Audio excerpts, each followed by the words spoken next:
আমি এই মুহূর্তে অবস্থান করছি লালমনিরহাটের আদিতমারি উপজেলার মহিষখোসা ইউনিয়নের গোবর্ধন এলাকায়। সকাল থেকে আমি এই অঞ্চলে বিভিন্ন জায়গায় ঘোরাফেরা করে তথ্য নিয়ে দেখার চেষ্টা করেছি। গতকাল লালমনিরহাটের তিস্তা ব্যারেজ এলাকায় ভারত থেকে নেমে আসা পাহাড়ি ঢলের কারণে তিস্তা ব্যারেজ পয়েন্টের 7 সেন্টিমিটার উপর দিয়ে পানি প্রবাহিত হয় এবং দীর্ঘক্ষণ এই 7 সেন্টিমিটার উপর দিয়ে পানি প্রবাহিত হওয়ার কারণে তিস্তার নিম্ন অঞ্চলগুলো প্লাবিত হয় এবং নিম্ন অঞ্চলের প্রায় 7,000 পরিবার পানিবন্দী হয়ে পড়েছে এবং এই পানিবন্দী পরিবারগুলো ব্যাপক দুর্ভোগে পড়েছে। তারা আমি এই মুহূর্তে বাড়িতে অবস্থান করছি। এই পানিবন্দী হওয়ার কারণে এই বাড়ির সবাই একটি স্কুলে আশ্রয় নিয়েছেন এবং এই রকম প্রায় আরও বহু পরিবার বাড়ি থেকে তারা শুকনো কোথাও আশ্রয় নিয়েছেন। আমরা এই স্থানীয় লোকজনের সঙ্গে কথা বলেছি। তারা বলেছেন যে এখন পর্যন্ত সরকারি কোনো সহযোগিতা তারা পাননি। বাড়িতে কোনো প্রকার রান্নাবান্না হচ্ছে না।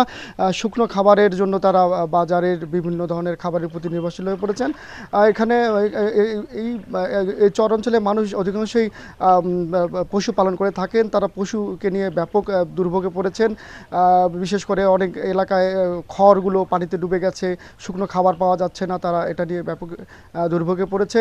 ইতিমধ্যে তিস্তার পানি বিপদসীমার প্রায় 8 সেন্টিমিটার নিচ দিয়ে প্রবাহিত হলেও যে অঞ্চলগুলো প্লাবিত হয়েছে, এই প্লাবিত অঞ্চল থেকে পানি নেমে যেতে আরও কিছু সময় লাগবে বলে পানি উন্নয়ন বোর্ড আমাদেরকে জানিয়েছেন। আমরা জেলা প্রশাসকের সঙ্গে কথা বলেছি। তারা জানিয়েছেন যে যেসব এলাকায় প্লাবিত হয়েছে, প্লাবিত এলাকাগুলোকে তারা পর্যায়ক্রমে ত্রাণ কার্যক্রম পরিচালনা করবে বলে জানিয়েছেন।